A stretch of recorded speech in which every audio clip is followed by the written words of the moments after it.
Northern Progressive Coalition, being a full text of speech by the Northern Progressive Coalition in endorsement of President Bola Ahmed Tinubu and Vice President Kashim Shettima as the most dependable leaders to have uplifted the North rapidly in the last 65 years after independence. Preamble.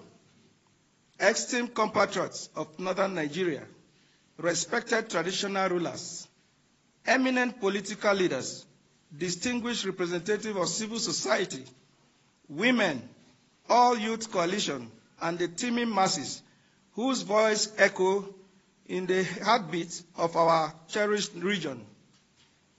The Northern Progressive Coalition, NPC, which is a formidable convergence of democratic forces across the 19 northern states of our beloved nation, Nigeria, brings you profound greetings. We convene today as international and active contributors in the destiny of our great people.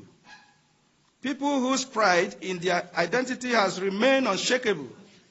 People whose dreams for progress have yearned for fulfillment and whose resilience in the face of adversity is unmatched.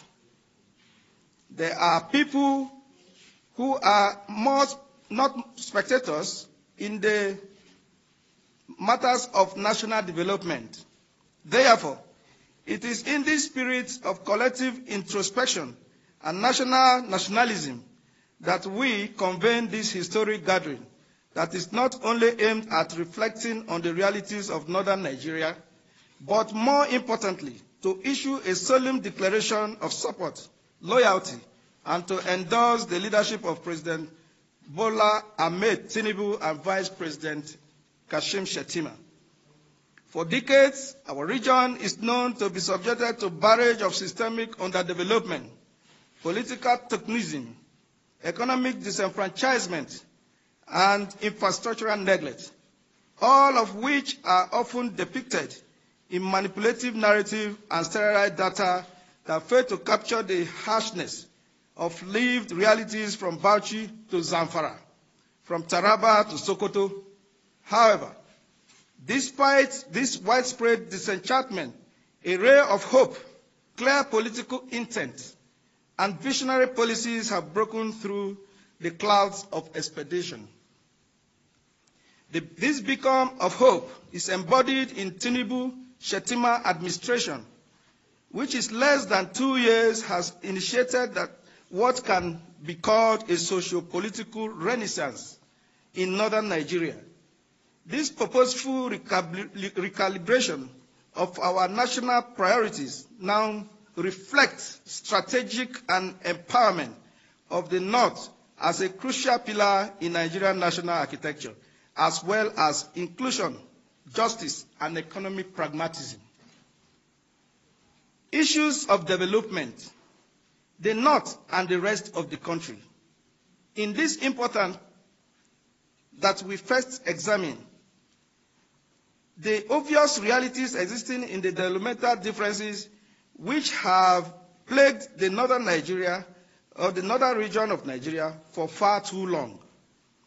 This discourse is one which believe most move beyond emotions and nostalgia, but instead of rest of history analysis, sufficient empirical evidence, and the undeniable trajectory, governmental choices with visible results over time. Historical imbalance in capital projects. Since Nigeria gained independence in 1960, the distribution of national resources have frequently been skewed towards southern and western regions of the country.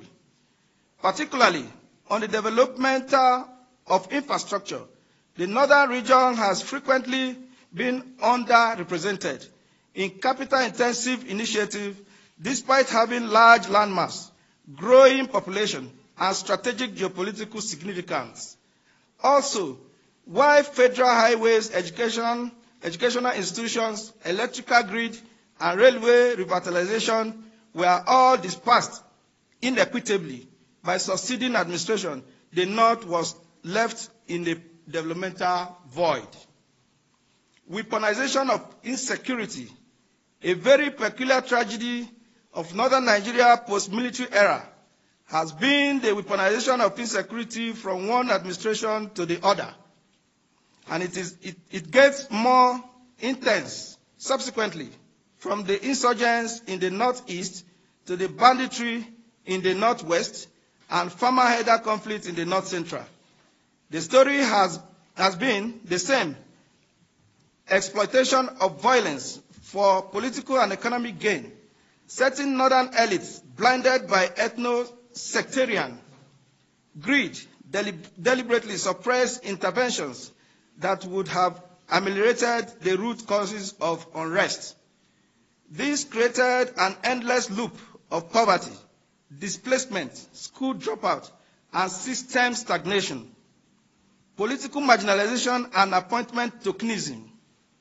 While has often been used as a strategic voting bloc, it is very unfortunate to state that we have really been rewarded with a high-caliber political appointments that actually influenced national policy. When the room for appointment did arrive, our people were generally confined to ceremonial or secondary duties. Northern technocrats were excluded from influencing the nation's economic and diplomatic narrative because crucial industries like finance, oil and gas, ICT, foreign affairs, and defense were set aside for other regions, even when few were appointed to cover up the nepotism narratives. They were bullied into submission, leading to underperformances where they get replaced in no time. Collapse of agriculture and industry. The North used to be a major source of food for all of West Africa base station for the leather and textile industry, and once the proud host of Granite Pyramid. However, these advantages were gradually eroded into history between 1960 and 2023. With the granite no longer a common sight, no real plans were established by successive administrators to invest in agricultural processing zones, mechanized farming, or to revive irrigation infrastructure. Meanwhile, the younger generation drifted aimlessly into urban centers without jobs, skills, or hope. Education and social services. For years now, education in northern Nigeria has been shaped by gross underfunding, low enrollment, cultural and systemic barriers. Before 2023, education in the north was in precarious state.